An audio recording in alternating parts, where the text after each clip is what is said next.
ಮಾಧ್ಯಮ ಅಂತ ಒಂದು ಚಿತ್ರದಲ್ಲಿ ಒಂದು ಅದ್ಭುತ ಪಾತ್ರ ಕೊಟ್ಟಿದ್ದಾರೆ ನಿರ್ದೇಶಕರು ಅಖಿಲ್ ರಾಜ್ ಅವರು. ಒಂದು ಹೊಸ ತಂಡ, ನಿರ್ಮಾಪಕರು ಕೂಡ ಹೊಸಬರು. ಆ, ಯಾವತ್ತೂ ನಾನು ಹೊಸ ತಂಡಕ್ಕೆ ಇನ್ನೂ ಹೆಚ್ಚಿಗೆ ಸಪೋರ್ಟ್ ಮಾಡೋವಂಥನು. ಯಾಕಂದ್ರೆ ನಾನು ಹೊಸಬನಾಗಿ ಬಂದಾಗ ನನಗೂ ಕೂಡ ಒಂದಷ್ಟು ಟೆಕ್ನಿಷಿಯನ್ಸು, ಡೈರೆಕ್ಟರ್ಸು, ಪ್ರೊಡ್ಯೂಸರ್ಸು ಅವರೆಲ್ಲನೂ ಹೇಗೆ ಸಪೋರ್ಟ್ ಮಾಡಿದ್ರು ಅದನ್ನ ಮನಸ್ಸಲ್ಲಿ ಇಟ್ಕೊಂಡು ಪ್ರತಿ ಒಂದು ಹೊಸ ತಂಡಕ್ಕೆ ಇನ್ನೂ ಹೆಚ್ಚಿಗೆ ಪ್ರೋತ್ಸಾಹ ನೀಡೋದು ಒಬ್ಬ ಕಲಾವಿದರ ಧರ್ಮ ಅದು. ಆ ನಿಟ್ಟಿನಲ್ಲಿ ಈ ಸಿನಿಮಾದಲ್ಲೂ ಒಂದು ಒಳ್ಳೆ ಪಾತ್ರ. ಆಕ್ಚುಲಿ ರಿವೀಲ್ ಮಾಡೋ ಹಾಗಿಲ್ಲ ಯಾಕಂದ್ರೆ ನನ್ನ ಪಾತ್ರದ್ದು ಅಂದ್ರೆ ಈ ಊರಿನಲ್ಲಿ ಒಂದು ಪ್ರತಿಷ್ಠ ವ್ಯಕ್ತಿ, ಆಮೇಲೆ ಹೀರೋ, ಆಮೇಲೆ ಡಾಕ್ಟರ್, ಏನು ಒಂದು ಸರ್ಕಾರಿ ಶಾಲೆಗೋಸ್ಕರ ಒಂದು ಹೋರಾಟ ನಡೆಸ್ತಾ ಇರ್ತಾರೆ. ಒಂದು ನೆಗೆಟಿವ್ ಶೇಡಲ್ಲೇ ಇರುತ್ತೆ ನಂದು. ಬಟ್ ಒಂದು ಇನ್ಸಿಡೆಂಟ್ ಆಗುತ್ತೆ, ಅದರಲ್ಲಿ ಹೇಗೆ ಚೇಂಜ್ ಆಗೋದು ಏನು ಎತ್ತ ಅನ್ನೋದು ಅದು ಒಂದು ಕ್ಯೂರಿಯಾಸಿಟಿ. ಎಲ್ಲೂ ಬಿಟ್ಕೊಡಕ್ ಸಾಧ್ಯನೇ ಇಲ್ಲ ಅನ್ನೋ ದೃಷ್ಟಿ ಇದ್ದಾಗ್ಲೂ ಕೂಡ ಒಂದು ವಿಷಯಕ್ಕೆ ಕರಗಿ ನಾನು ಕೂಡ ಅಲ್ಲಿ ಒಂದು ಸರೆಂಡರ್ ತರ ಆಗೋ ತರ ವಿಷಯ ಇರುತ್ತೆ. ತುಂಬಾ ಚೆನ್ನಾಗಿ ಬಂದಿದೆ ಕನ್ನಡ ಮಾಧ್ಯಮ. ಯಾಕಂದ್ರೆ ಈಗ ಸರ್ಕಾರಿ ಶಾಲೆಗಳೆಲ್ಲಾನು ಕೆಲವೆಲ್ಲಾನು ಹೋಗಿ ಎಲ್ಲಾನು ಕಾನ್ವೆಂಟು, ಇಂಗ್ಲಿಷ್ ಮೀಡಿಯಮು ಆ ರೀತಿ ಅಂತ ಬರ್ತಾ ಇದೆ. ಕನ್ನಡ ಅಸ್ತಿತ್ವದ ನಮ್ದು, ಕನ್ನಡ ಭಾಷೆ ದೊಡ್ಡದು. ಯಾಕಂದ್ರೆ ಪುರಾತನ ಎಷ್ಟೋ ವರ್ಷಗಳಿಂದ ಕನ್ನಡ ಬಂದಿರುವಂಥದ್ದು. ಹಾಗಾಗಿ ಕನ್ನಡನ ಉಳಿಸ್ಕೊಳ್ಳೋಣ, ಕನ್ನಡನ ಆಲ್ರೆಡಿ ಬೆಳೆದಿದೆ, ಇನ್ನೂ ಹೆಚ್ಚಿಗೆ ಬೆಳೆಯೋ ರೀತಿ ಮಾಡೋಣ ಅಂತ ಈ ಕನ್ನಡ ಮಾಧ್ಯಮ ಚಿತ್ರದ ಮುಖಾಂತರ ಎಲ್ಲರನ್ನು ಕೇಳ್ಕೊತೀನಿ. ಇಡೀ ತಂಡಕ್ಕೂ ಒಳ್ಳೇದಾಗ್ಲಿ, ನಮಗೂ ಕೂಡ ಒಳ್ಳೇದಾಗ್ಲಿ. ಎಲ್ಲ ಪ್ರೇಕ್ಷಕರು ಈ ಕನ್ನಡ ಸಿನಿಮಾನ ಗೆಲ್ಲಿಸ್ಬೇಕು. ಯಾಕಂದ್ರೆ ಒಂದು ಒಳ್ಳೆ ಸಿನಿಮಾನ ಯಾವತ್ತೂ ಪ್ರೇಕ್ಷಕರು ಕೈ ಬಿಡೋದಿಲ್ಲ. ಆ ನಿಟ್ಟಿನಲ್ಲಿ ಈ ಚಿತ್ರ ಕೂಡ ಅದೇ ರೀತಿ ಇದೆ. ಅಚ್ಚುಕಟ್ಟಾಗಿ, ಸೊಗಸಾಗಿ, ಸಂಭಾಷಣೆನೂ ಅಷ್ಟೇ ಅದ್ಭುತವಾಗಿ ಎಲ್ಲ ಮೂಡ್ ಬಂದಿದೆ. ಯಾರೇ ಆಗಲಿ, ಕ್ಯಾಮ್ರಾಮನ್ ಆಗಲಿ, ಒಂದು ಇಡೀ ಟೀಮ್ ಆಗಲಿ, ಒಂದು ಫ್ಯಾಮಿಲಿ ತರ ಕಷ್ಟಪಟ್ಟು ಇಷ್ಟಪಟ್ಟು ಮಾಡಿದ್ದಾರೆ. ಎಲ್ರಿಗೂ ಒಳ್ಳೇದಾಗ್ಲಿ. ಜೈ ಹಿಂದ್, ಜೈ ಕರ್ನಾಟಕ. ಬಹಳ ಖುಷಿ ಆಗ್ತಾ ಇದೆ. ಅಂಡ್ ಎಲ್ರಿಗೂ ಗೊತ್ತಿರುತ್ತೆ, ಸಾಮಾನ್ಯವಾಗಿ ಒಂದು ಸಿನಿಮಾ ಕಂಪ್ಲೀಟ್ ಆಗಬೇಕು ಅಂತಂದ್ರೆ ಸಾಕಷ್ಟು ಅಡೆತಡೆ ಇರುತ್ತೆ, ಸಾಕಷ್ಟು ಕಷ್ಟ ಇರುತ್ತೆ. ಆ ಎಲ್ಲ ಕಷ್ಟಗಳನ್ನ ದಾಟಿ ಕನ್ನಡ ಮಾಧ್ಯಮ ಕೊನೆಯದಾಗಿ ಕುಂಬಳಕಾಯಿ ಹೊಡೆದಿದೆ. ಸೊ ಈ ಒಂದು ಸಿನಿಮಾಗೆ ಎಲ್ಲರ ಒಂದು ಪ್ರೋತ್ಸಾಹ, ಆರೈಕೆ ಬೇಕು ಅಂತ ಅಂದ್ಬಿಟ್ಟು ಕೇಳ್ಕೊತ ಇದ್ದೀವಿ. ತುಂಬ ಖುಷಿ ಆಗ್ತಿದೆ.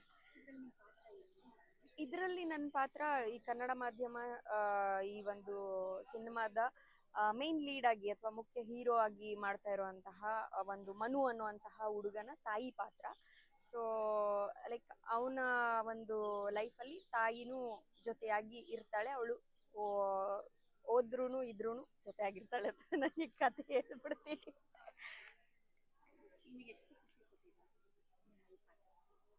ತುಂಬ ಖುಷಿ ಕೊಟ್ಟಿದ್ದೆ. ಎಲ್ಲೋ ಒಂದ್ ಕಡೆ ಈ ಎಲ್ಲರೂ ಅಂತಾರೆ ಯೂಶಲ್ ಆಗಿ ತಾಯಿ ಪಾತ್ರ ಇದೆಲ್ಲ ನಿಮ್ಮ ಏಜಿಗೆ ತುಂಬ ದೊಡ್ಡದಾಗ್ಲಿಲ್ವಾ, ಯಾಕೆ ಮಾಡ್ತೀರಾ ಅಂತ ಎಲ್ಲ ಅಂದ್ಬಿಟ್ಟು.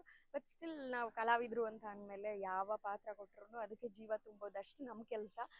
ಎಲ್ಲೋ ಒಂದ್ ಕಡೆ ಇದು ನನ್ನ ತಾಯಿ ಕೂಡ ಅನುಭವಿಸಿರುವಂತಹ ಸಣ್ಣ ಸಣ್ಣ ಕಷ್ಟಗಳನ್ನ ತೋರಿಸೋವಂತಹ ಒಂದು ಪಾತ್ರ. ಸೊ ಅದನ್ನ ಮಾಡುವಾಗ ನನಗೆ ಆ ದಿನಗಳು ನೆನಪಾಗ್ತಾ ಇತ್ತು. ಬಹಳ ಚೆನ್ನಾಗಿತ್ತು. ಬಹಳ ಖುಷಿ ಆಯ್ತು ಈ ಒಂದು ಪಾತ್ರ ಮಾಡಿದ್ದು. ಇದರಲ್ಲಿ ನಿಮ್ಮ ಮಗನಾಗಿ ಅವರು ಪ್ರಮುಖ ಪಾತ್ರದಲ್ಲಿ ಅಭಿನಯಿಸಿದ್ದಾರೆ. ಈಗ ನೀವು ಅದನ್ನ ಯಾವ ತರ ನೀವು ಇಲ್ಲ, ಮನು ಆ್ಯಕ್ಚುಲಿ ತುಂಬ ಬುದ್ಧಿವಂತ ಇದ್ದಾನೆ ಹೇಳ್ಬೇಕು ಅಂದರೆ. ಅವನು ಈಗ ಆಲ್ರೆಡಿ ಒಂದು 106 ಸಿನಿಮಾದಲ್ಲಿ ಡಬ್ಬಿಂಗ್ ಆರ್ಟಿಸ್ಟ್ ಆಗಿ ಮಾಡಿರೋಂಥ ಹುಡುಗ, ತುಂಬ ಮೆಚ್ಯೂರ್ಡ್ ಹುಡುಗ. ಸೊ ಹಾಗಾಗಿ ಅವನ ಜೊತೆ ಆ್ಯಕ್ಟ್ ಮಾಡೋದಾಗ್ಲಿ, ಅವನ ಜೊತೆ ಕೆಲಸ ಮಾಡೋದಾಗ್ಲಿ ತುಂಬ ಕಷ್ಟ ಅಂತನೋ ಅಥವಾ ಈ ಹುಡುಗಂಗೆ ಏನು ಹೇಳ್ಕೊಡೋದಕ್ಕಾಗಲ್ಲ ಅನ್ನೋ ಥರ ಪರಿಸ್ಥಿತಿನೇ ಬಂದಿಲ್ಲ. ನಮಗೆ ಇನ್ನೂ ಅವನು ಎಷ್ಟೊಂದು ಕಂಟಿನ್ಯೂಟಿ ಆಗಲಿ ಅದನ್ನೆಲ್ಲ ಅವನೇ ನೆನ್ಪಿಟ್ಕೊಂಡು ಹೇಳ್ತಾ ಇದ್ದ. ಸೊ ಚೆನ್ನಾಗಿತ್ತು. ತಾಯಿ ಪಾತ್ರ ಅಂತ ಅಂದಾಗ ನಿಮಗೆ ಏನು ಅನಿಸ್ತು ಮೇಡಮ್? ಈಗ ಡೈರೆಕ್ಟ್ ಹೇಳಿದಾಗ ನಿಮಗೆ ಒಂದು ಪಾತ್ರ ಇದೆ ಅಂತಂದ್ರೆ ಏನು ಅನಿಸ್ತು? ಇಲ್ಲ, ನನಗೆ ನಾರ್ಮಲ್ ಆಗಿ ಖುಷಿನೇ ಆಯಿತು. ಯಾಕೆ ಅಂದರೆ ನಾವು ಯೂಶಲ್ ಆಗಿ ಕಾಮಿಡಿ ಕಿಲಾಡಿಗಳಿಂದ ಗುರುತಿಸ್ಕೊಂಡಿದ್ದಾಗಿದ್ದರಿಂದ ಎಲ್ಲ ಸಿನಿಮಾಗಳಲ್ಲೂ ಸಾಕಷ್ಟು ಸಿನಿಮಾ ಇದುವರೆಗೂ ನಾನು ಮಾಡಿರೋ ಸಿನಿಮಾ ಆಗಲಿ, ಯಾವುದಾದ್ರೂ ಸೀರಿಯಲ್ ಆಗಲಿ, ವೆಬ್ ಸೀರೀಸ್ ಆಗಲಿ, ಕಾಮಿಡಿ ಕ್ಯಾರೆಕ್ಟರ್ಗೆ ಮಾತ್ರನೇ ನನಗೆ ಆಫರ್ಸ್ ಬರ್ತಾ ಇತ್ತು. ಸೊ ಇದೊಂದು ಸೀರಿಯಸ್ ಕ್ಯಾರೆಕ್ಟ್ರು ಅಂತಂದಾಗ ಯಾಕೆ ಟ್ರೈ ಮಾಡಬಾರ್ದು, ಮಾಡೋಣ, ಅಕಸ್ಮಾತ್ ಏನೋ ಜನಕ್ಕೆ ಈ ರೀತಿನೂ ನಾನು ರೀಚ್ ಆಗ್ತೀನಿ ಅಂತ ಅನ್ಸಿದ್ರೆ ಮುಂದೆ ಪಾತ್ರಗಳನ್ನ ಮಾಡ್ಬೋದು ಅಂತ ಆಗಿ ತಾಯಿ ಪಾತ್ರ ಆಗಲಿ ಯಾವ ಪಾತ್ರ ಆಗಲಿ ಕಲಾವಿದನಿಗೆ ಪಾತ್ರ ಅಷ್ಟೇ ಇಂಪಾರ್ಟೆಂಟು, ಸೊ ಮಾಡಿದೆ. ಸರ್, ಮೊದಲನೇದಾಗಿ ನನ್ನ ಜನ ಗುರ್ಸೋದಾಗ್ಲಿ ಅಥವಾ ಮಾತಾಡ್ಸೋದಾಗ್ಲಿ ನನ್ನ ಕಮರೋಟು ಚೆಕ್ ಪೋಸ್ಟ್ ಹುಡುಗ ಅಂತಾನೆ ಬಹಳಷ್ಟು ಜನ ಗುರ್ಸೋದು. ಸೊ ಇತ್ತೀಚೆಗೆ ಒಲವೇ ಮಂದರ 2 ಅಂತ ಹೋದ ವರ್ಷ ರಿಲೀಸ್ ಆಗಿತ್ತು. ಇದು ನನ್ನ ಒಂದು ಚಿಕ್ಕ ಬ್ಯಾಕ್ಗ್ರೌಂಡು. ಸೊ ಆ ಸಿನಿಮಾಗಳು ಮಾಡ್ತಾ ಇರುವಾಗ ಒಂದಷ್ಟು ಬೇರೆ ಬೇರೆ ಕ್ಯಾರೆಕ್ಟರ್ಗಳು, ಒಂದಷ್ಟು ಅವಕಾಶಗಳು ಬರ್ತಿತ್ತು. ಇದ್ರ ನಿಟ್ಟಿನಲ್ಲಿ ಒಂದ್ಸಲ ರಾತ್ರಿ ನಂಗೆ 1 ಗಂಟೆಗೆ ಒಂದು ಫೋನ್ ಬಂತು. ಯಾರಪ್ಪ ಇದು ನೋಡಿದ್ರೆ ನಮ್ಮ ಅಖಿಲ್ ಅವರು. ಸೊ ಅಖಿಲ್ ಅವರು ಹೆಂಗ್ ಮೀಟ್ ಆಗಿದ್ರು ಅಂದ್ರೆ, ಫಸ್ಟ್ ಆಫ್ ಆಲ್ ಈ ಸಿನಿಮಾಗೆ ನಾಗೇಂದ್ರ ಅರಸು ಸರ್ಗೆ ನಾನು ಥ್ಯಾಂಕ್ಸ್ ಹೇಳಕ್ಕೆ ಇಷ್ಟಪಡ್ತೀನಿ. ಅವರೇ ರೆಫರ್ ಮಾಡಿದ್ದು. ಬೆಂಗಳೂರು ಫಿಲ್ಮ್ ಇಂಟರ್ನ್ಯಾಷನಲ್ ಫೆಸ್ಟಿವಲ್ ನಡೆಯುವಾಗ ಅಲ್ಲಿ ಪರಿಚಯ ಆಗಿ ಮಾಡಿದ್ದು. ಸೊ ಫೋನ್ ಮಾಡಿದಾಗ ಈ ಥರ ಒಂದು ಹೀರೋ ರೋಲೇ ಇದೆ ಸರ್, ನೀವು ಮಾಡ್ತೀರಾ ಅಂತ ಕೇಳಿದಾಗ ನಾನು ಫಸ್ಟ್ ಪ್ರಶ್ನೆ ಕೇಳಿದ್ದೇನೆಂದ್ರೆ, ಇದು ಅವ್ರು ಮಾಡ್ತಿದ್ದು ಪ್ರೆಸ್ ಮೀಟಲ್ಲೆಲ್ಲ ಅವ್ರು ಹೇಳ್ಕೊಂಡಿದ್ದು. ಆಮೇಲೆ ಯಾರು ಪ್ರೊಡ್ಯೂಸರ್ ಅವ್ರು ಸಿಕ್ಕಾದ್ಮೇಲೆ ಯಾರು ಹೇಳಲ್ಲ, ಅಂದ್ರೆ ಆ ಕ್ಯಾರೆಕ್ಟರ್ ಬಿಟ್ಕೊಡಲ್ಲ ಯೂಶಲಿ. ಸೊ ಈ ನಿಟ್ಟಿನಲ್ಲಿ ಥ್ಯಾಂಕ್ ಯು ಅಖಿಲ್, ಅವರ ಒಂದು ಕ್ಯಾರೆಕ್ಟರ್ ಬಿಟ್ಕೊಡಿದ್ದಕ್ಕೆ. ಸೊ ಅಲ್ಲಿಂದ ಜರ್ನಿ ಸ್ಟಾರ್ಟ್ ಆಗಿದ್ದು. ಬಂದಾಗ ಅದೇ ಫಸ್ಟ್ ಟೈಮ್ ನಾನು ಬಂದಾಗ ನನ್ಗೆ ಏನ್ ನಡೀತಿದೆ ಅಲ್ಲಿ, ಹೆಂಗೆ ಅಂತ ಎಲ್ಲ ಅವ್ರವ್ರೇ ಟೀಮ್ ಇಟ್ಕೊಂಡು ಅವ್ರವ್ರೇ ಮಾಡ್ತಿದ್ರು. ನನಗೆ ಒಂಥರ ರಿಫ್ರೆಶ್ಮೆಂಟ್ ಆಗಿತ್ತು. ಯಾಕೆ ಹೇಳ್ತಿದ್ದೀನಿ ಅಂದ್ರೆ, ಎಲ್ಲಾ ನಮ್ಮ ಬೇರೆ ಶೂಟಿಂಗ್ ಸೆಟ್ಗಳಲ್ಲಿ ದೊಡ್ಡ ಕ್ಯಾರವಿನ್ಗಳು, ದೊಡ್ಡ ವೈಸಾಗಿ ಇರುತ್ತೆ ಎಲ್ಲಾನು. ಸೊ ಇಲ್ಲೇನೆಲ್ಲ ಇವ್ರು ಹುಡುಗರೇ ಮಾಡ್ತಾ ಇದಾರೆ ಏನು ಅಂತ ನೋಡಿದಾಗ, ಜನರಲಿ ನಾವೇನಂದ್ರೆ ಸಿನಿಮಾ ಔಟ್ಪುಟ್, ಜನ ಔಟ್ಪುಟ್ ಅಷ್ಟೇ ಕೇಳೋದು. ಒಳಗಡೆ ನಾವು ಎಷ್ಟು 1000 ಜನ ಇದೀವಿ, 2000 ಜನ ಇದೀವಿ ಯಾರು ಕೇಳಲ್ಲ. ಸೊ ಆ ನಿಟ್ಟಿನಲ್ಲಿ ಇವರೊಂದು ಇದ್ದಿದ್ದು ಒಂದು 15 ಜನನು ಬಹಳ, ಅಂದ್ರೆ ಅವರಲ್ಲಿ ನಿಜವಾಗ್ಲೂ ಹೇಳ್ಬೇಕಂದ್ರೆ ಒಬ್ಬೊಬ್ರು ಒಂದು ಪ್ಯಾಷನೇಟ್ ಆಗಿದ್ರು ಸಿನಿಮಾದಲ್ಲಿ ಈಗ ಮಾಡ್ಬೇಕು ಅಂತ. ತುಂಬಾನೇ ವೆಲ್ ಶೆಡ್ಯೂಲ್ ಆಗಿ ಪ್ಲಾನ್ ಮಾಡ್ಕೊಂಡು, ಪ್ರೊಡ್ಯೂಸರ್ ಕೂಡ ತುಂಬಾನೇ ಚೆನ್ನಾಗಿ ಮಾತಾಡಿಸ್ಕೊಂಡು ಅವ್ರ ಫಾರ್ಮ್ ಅಲ್ಲೇ ನಮ್ಗೆ ಒಂದು 2-3 ದಿವಸ ಇದ್ದು, ಬಹಳಷ್ಟು ನೀವೇನ್ ಕೇಳ್ತೀರಾ, whatever you ask sir, ನಿಮ್ಗೆ ಟೀ ಬೇಕಾ, ಕಾಫಿ ಬೇಕಾ, ಜ್ಯೂಸ್ ಬೇಕಾ, ಎಲ್ಲ ಚೆನ್ನಾಗಿ ನೋಡ್ಕೊಂಡ್ರು. ಸಿನಿಮಾ ಒಂದು ನಾನು ಇಷ್ಟು ದಿನ ನಾನು ಮಾಡಿರಲಿಲ್ಲ, ಗೊತ್ತಿಲ್ಲ ನಾನು ರಿವೀಲ್ ಮಾಡ್ಬೋದು ಕ್ಯಾರೆಕ್ಟ್ರು, ಬಟ್ ಇಷ್ಟು ದಿನ ನಾನು ಮಾಡಿರಲಿಲ್ಲ ಆ ಕ್ಯಾರೆಕ್ಟರ್ ನಾನು ಮಾಡಿಸಿದ್ರೆ ತುಂಬಾನೇ ಖುಷಿ ಕೊಡ್ತು. ಆ್ಯಂಡ್ ಈ ಥರ ಒಂದು ಸಿನಿಮಾ ಇನ್ನೂ ಫುಲ್ ಫ್ಲೆಡ್ಜ್ ಆಗಿ ಮಾಡಬೇಕು ಅಂತ ಭಾಳಷ್ಟು ಆಸೆ ಇದೆ. ಸೊ ಎಂಟೈರ್ ಟೀಮ್ಗೆ ಆಲ್ ದ ಬೆಸ್ಟ್ ಹೇಳಕ್ಕೆ ಇಷ್ಟಪಡ್ತೀನಿ. ಆ್ಯಂಡ್ ಒಳ್ಳೆಯದಾಗಲಿ ಟೀಮ್ಗೆ ನನ್ನ ಕಡೆಯಿಂದ ಏನೇನು ನನ್ನ ಕಡೆಯಿಂದ 100% ಒಂದು ಎಫರ್ಟ್ಸ್ ಆಗಿರಲಿ, ಸಿನಿಮಾ ಪ್ರಮೋಷನ್ ಆಗಲಿ ಮಾಡ್ಕೊಂಡು ತುಂಬ ಖುಷಿ ಆಗ್ತಾ ಇದೆ. ಯಾಕಂತ ಅಂದರೆ, ನಾನು ಅಖಿಲ್ ಸರ್ ಏನಿದ್ದಾರೆ ಡೈರೆಕ್ಟರು, ನನಗೆ ತುಂಬ ದಿನದಿಂದ ಪರಿಚಯ ಇದ್ದಾರೆ. ಅವರು ಇವತ್ತಿನ ಈ ದಿನಕ್ಕೆ ತುಂಬಾ ಕಷ್ಟಪಟ್ಟಿದ್ದಾರೆ. ಯಾಕಂದರೆ ಅವರು ಪ್ರತಿ ಸ್ಟೆಪ್ಪನ್ನ ಕೂಡ ನಾನು ನೋಡಿದ್ದೀನಿ ಎಷ್ಟೆಲ್ಲ ಕಷ್ಟಪಟ್ಟಿದ್ದಾರೆ ಅಂತ. ಸೊ ಇವತ್ತು ಫೈನಲ್ ಆಗಿ ಇವತ್ತು ಕುಂಬಳಕಾಯಿ ಹೊಡೆದಿದ್ದೀವಿ. ಸೊ ತುಂಬ ಖುಷಿ ಇದೆ, ಎಲ್ರೂ ನೋಡಿ ಮೀಟ್ ಮಾಡಿ ಓಕೆ ಫೈನಲಿ ಓಕೆ ಆಗಿದೆ, ಇನ್ನು ನೆಕ್ಸ್ಟ್ ರಿಲೀಸ್ ಅದು ಒಂದು ಎಕ್ಸೈಟ್ಮೆಂಟ್ ಇದೆ. ಸೊ ಹಾಗಾಗಿ ತುಂಬ ಖುಷಿ ಇದೆ. ನನ್ನ ಪಾತ್ರದ ಹೆಸರು ಮೈಥಿಲಿ ಅಂತ, ಒಂದು ಡಾಕ್ಟರ್ ಪಾತ್ರ ಮಾಡಿದ್ದೀನಿ. ಜಾಸ್ತಿ ಏನು ಹೇಳೋಗಿಲ್ಲ, ನಮ್ಮ ಡೈರೆಕ್ಟರ್ ಹೇಳಿದ್ದಾರೆ ಜಾಸ್ತಿ ಏನು ಕ್ಯಾರೆಕ್ಟರ್ಸ್ ಬಗ್ಗೆ ಹೇಳ್ಬೇಡಿ ಅಂತ. ಸೊ ಹಾಗಾಗಿ ಸದ್ಯಕ್ಕೆ ಇಷ್ಟೇ. ಅಂದರೆ ಅಧಿಪತ್ರ ಅಂತ ರೂಪೇಶ್ ಶೆಟ್ಟಿ ಸರ್ ಆ ಸಿನಿಮಾ ಮಾಡಿದ್ದೀನಿ, ಬಟ್ ಅದು ಇನ್ನು ಅಕ್ಟೋಬರಲ್ಲಿ ರಿಲೀಸ್ ಇದೆ. ಅದು ತುಂಬಾನೇ ವ್ಯತ್ಯಾಸ ಇದೆ. ಯಾಕಂದ್ರೆ ನಾನು ಅಲ್ಲಿ ಮಾಡಿದ್ದು ತ್ರಯಂಬಿಕೆ ಅನ್ನೋ ಒಂದು ಪಾತ್ರ, ಅದು ಫುಲ್ಲು ಡಾರ್ಕ್ ಶೇಡ್, ನಾನು ಡಾರ್ಕ್ ಮೇಕಪ್ ಹಾಕೊಂಡು ಬ್ಲ್ಯಾಕ್ ಆ ಥರ ಒಂದು ಹಳ್ಳಿ ಹುಡುಗಿ ಪಾತ್ರ, ಅಂದಂಗ ಬ್ಲೌಸ್ ಹಾಕೊಂಡು. ಬಟ್ ಇಲ್ಲಿ ಒಂದು ಪ್ರೊಫೆಷ್ನಲಿ ಡಾಕ್ಟರ್ ಆಗಿರುವಂಥ ಪಾತ್ರ. ಸೊ ಕಂಪ್ಲೀಟ್ಲಿ ಡಿಫ್ರೆಂಟ್ ಇದೆ, ಆಪೋಸಿಟ್ ಅಂತ ಹೇಳ್ಬೋದು. ಅಲ್ಲಿ ವಿಲೇಜ್ ಗರ್ಲ್, ಅಲ್ಲಿ ಏನೂ ಗೊತ್ತಿಲ್ಲ, ಬಟ್ ಇಲ್ಲಿ ಎಜುಕೇಟೆಡ್ ಡಾಕ್ಟರ್ ಆ ಥರ. ತುಂಬಾನೇ ಪ್ರಿಪ್ರೇಷನ್ಸ್.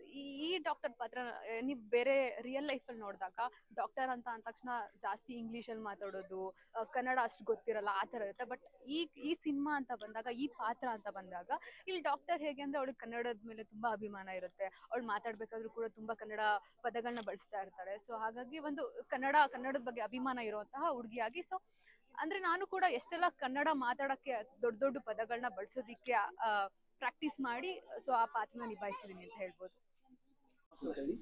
ಈ ಕನ್ನಡ ಮಾಧ್ಯಮ ಸಿನಿಮಾ ನಾನು ಒಂದು ಪಾತ್ರ ನಿಭಾಯಿಸಿದ್ದೀನಿ. ಕಲಾವಿದ ಅಲ್ಲದಿದ್ದರೂ ಸ್ನೇಹಿತ ನಿರ್ದೇಶಕ ಕರೆದು ನನಗೊಂದು ಪಾತ್ರ ಮಾಡಿ ಅಂತ ಹೇಳಿದ್ರು, ಹಾಗಾಗಿ ಒಂದು ಪಾತ್ರ ಮಾಡಿದ್ದೀನಿ. ಒಂದು ವಕೀಲರ ಪಾತ್ರ, ತುಂಬ ಬಿಟ್ಕೊಡೋ ಹಾಗಿಲ್ಲ. ನಮ್ಮ ಊರ ಗೌಡ್ರ ಅಪಾಯಿಂಟ್ ಮಾಡಿರುವಂಥ ಒಂದು ವಕೀಲರ ಪಾತ್ರ ಈ ಸಿನಿಮಾ. ಕನ್ನಡ ನಾಡು ನುಡಿ, ಕನ್ನಡ ಶಾಲೆಗಳು, ಇದ್ರ ಬಗ್ಗೆ ಹೋರಾಟ ಇರುವಂಥ ಒಂದು ಸಿನಿಮಾ. ಇವತ್ತು ಕುಂಬಳಕಾಯಿ ಆಗಿದೆ ಅಂದ್ರೆ ಚಿತ್ರೀಕರಣ ಮುಗಿದಿದೆ. ಬಹುತೇಕ ಎಷ್ಟೋ ಸಿನಿಮಾಗಳು ಚಿತ್ರೀಕರಣ ಆಗತ್ತೆ, ಕುಂಬಳಕಾಯಿ ಕಾಣಿಸೋದಿಲ್ಲ. ತಾಜಾ ಉದಾಹರಣೆಗಳು ಬೇಕಾದಷ್ಟಿದೆ. ಬಟ್ ಇವತ್ತು ಕುಂಬಳಕಾಯಿ ಆಗಿದೆ, ಅದಕ್ಕೆ ಬಹಳ ಸಂತೋಷ ಇದೆ. ಹಾಗೆ ಈ ಸಿನಿಮಾದಲ್ಲಿ ಎಲ್ಲ ನುರಿತ ಕಲಾವಿದರಿದ್ದಾರೆ, ನುರಿತ ತಂತ್ರಜ್ಞರಿದ್ದಾರೆ. ಸೊ ಹಾಗಾಗಿ ಎಲ್ಲ ನಿಮ್ಮೆಲ್ಲರ ಆಶೀರ್ವಾದ ಈ ಸಿನಿಮಾ ಬೇಕು. ಕನ್ನಡ ಮಾಧ್ಯಮ ಆದಷ್ಟು ಬೇಗ ನಿಮ್ಮ ಮುಂದೆ ಬರ್ತಿದೆ. ನಮಸ್ಕಾರ. ಕನ್ನಡ ಮಾಧ್ಯಮದಲ್ಲಿ ನಾನು ತಂದೆ ಪಾತ್ರ ಮಾಡಿದ್ದೀನಿ. ನಮ್ಮ ಮಗನ ನಾನು ಚಿನ್ಮಯಿ ಅಂತ ನನ್ನ ಮಗನ ಪಾತ್ರ ಮಾಡಿದ್ದಾನೆ. ಸೊ ಅವನು ನಾನು ಏನು ವಿಲನ್ ಶೇಡಾಗಿ ಸಿನಿಮಾಗಳಲ್ಲಿ ಮಾಡ್ತಾಯಿದ್ದೀನಿ, ಅದನ್ನು ಟೋಟಲ್ ಡಿಫ್ರೆಂಟಾಗಿ ತೋರ್ಸೋಕ್ಕೆ ನಮ್ಮ ಅಖಿಲ್ ಡೈರೆಕ್ಟರ್ ಅವರು ನನ್ನನ್ನು ಕರೆಸಿ ಮಾಡಿಸಿದ್ದಾರೆ. ಸೊ ಕುಡುಕನ ಪಾತ್ರ ಮಾಡಿದ್ದೀನಿ. ನಿಜವಾಗ್ಲೂ ನಾನು ಕುಡಿಯೋದಿಲ್ಲ, ಬಟ್ ಪಾತ್ರವಾಗಿ ಮಾಡಿದ್ದೀನಿ. ತುಂಬ ಖುಷಿ ಕೊಟ್ಟಿದೆ ಆ ಪಾತ್ರ ನನಗೆ. ಸೊ ಹೇಗೆ ಬಂದಿದೆ ಅಂತ ಸಿನಿಮಾ ತೆರೆ ಮೇಲೆ ಬಂದಾಗ ಗೊತ್ತಾಗುತ್ತೆ. ನನಗೂ ಡೈರೆಕ್ಟ್ರಿಗೂ ಸುಮಾರು 4-5 ವರ್ಷದ ಒಂದು ಬಾಂಡಿಂಗ್ ಇದೆ. ಸೊ ಸಾವೋದ್ ಅಂತ ಏನು ಸಿನಿಮಾ ರೈಟ್ರ್ ಇದ್ದಾರೆ, ಅವರು ಅರಿಂದಮ್ ಅಂತ ಒಂದು ಮೂವಿಲಿ ನಾನು ಕೆಲಸ ಮಾಡಿದ್ದೀನಿ ವಿಲನ್ ಆಗಿ. ಸೊ ಅವರು ನನ್ನ ಮುಖ ಪರಿಚಯ ಇಲ್ದಂಗೆ ನನ್ನ ಕ್ಯಾರೆಕ್ಟ್ರು ಜಸ್ಟ್ ಹೆಸರಲ್ಲಿ ನನ್ನ ಕ್ಯಾರೆಕ್ಟರೈಸ್ ಮಾಡಿದಂಥ ಸಿನಿಮಾ ಅದು. ಸೊ ಅಲ್ಲಿ ಫಸ್ಟ್ ನನಗೆ ಕಾಲ್ ಬಂತು, ಸರ್ ಪ್ರದೀಪ್ ಒಂದು ಕ್ಯಾರೆಕ್ಟರ್ ಇದೆ ಮಾಡಬೇಕು ಅಂತ. ಸರ್ ಅವ್ರಿಗೆ ಒಂದು ಭಯ ಇತ್ತು, ವಿಲನ್ ಶೇಡ್ ಮಾಡ್ತಿರೋರು ಈ ಕ್ಯಾರೆಕ್ಟ್ರು ಮಾಡ್ತಾರೆ ಅನ್ನೋ ಒಂದು ಅಳಕಿತ್ತು. ಫಸ್ಟ್ ಶೂಟಿಂಗ್ ಆದಮೇಲೆ ಕರೆದು ಹಗ್ ಮಾಡಿಕೊಂಡು ತುಂಬ ಥ್ಯಾಂಕ್ಸ್ ಪ್ರದೀಪ್ ಮಾಡ್ತಿರೋ ಇಲ್ವೋ ಅಂತ ಒಂದು ಭಯ ಇತ್ತು. ತುಂಬ ಚೆನ್ನಾಗಿ ಬಂದಿದೆ ಸೀನು ಅಂತೇಳಿ ನೈಟ್ ಎಡಿಟಿಂಗ್ ಆದಮೇಲೆ ಮಾರನೇ ದಿನ ಹೇಳಿದ್ರು. ತುಂಬ ಖುಷಿ ಆಯಿತು. ನಮ್ಮ ಆರ್ಟಿಸ್ಟ್ಗೆ ಒಬ್ಬ ಡೈರೆಕ್ಟರ್ ಅಷ್ಟು ಹೇಳಿದಾಗ ತುಂಬ ಖುಷಿ ಆಗುತ್ತೆ, ಇದಕ್ಕಿಂತ ಇನ್ನೇನಿರಲ್ಲ. ಸೊ ಸೆಟ್ಟಲ್ಲಿ ಹೇಳ್ಬೇಕಂದ್ರೆ ಸ್ವಲ್ಪ ಕಷ್ಟ, ಅದು ಇದು ಏನೇ ಆದ್ರೂ ಪ್ರತಿಯೊಬ್ಬರು ಎಲ್ಲದೂ ಅನುಸರಿಸ್ಕೊಂಡು ಕಷ್ಟ ಆದರೂ ಇಷ್ಟಪಟ್ಟು ಸಿನಿಮಾ ಮಾಡಿದ್ದೀವಿ. ತುಂಬ ಖುಷಿಯಾಗಿದೆ ಇಲ್ಲಿ. ಇದು ನಿಮ್ಮದು ಎಷ್ಟನೇ ಮೂವಿ ಸರ್? ಸೊ ನಂದು ಇದು 9ನೇ ಮೂವಿ ಆಗುತ್ತೆ. ಸೊ ಎಲ್ಲ ಮೂವಿಲೂ ಲೀಡ್ ವಿಲನ್ ಆಗಿ ಮಾಡ್ಕೊಂಡು ಬರ್ತಾ ಇದ್ದೀನಿ. ಈಗ ಅಪ್ಪು ಗ್ಯಾರೇಜ್ ಅಂತ ಸಿನಿಮಾ ಅಲ್ಲಿ ಶೂಟ್ ಮುಗಿಸ್ಕೊಂಡು ಬಂದಿದ್ದು. ಸೊ ತುಂಬ ಖುಷಿ ಆಗ್ತಿದೆ.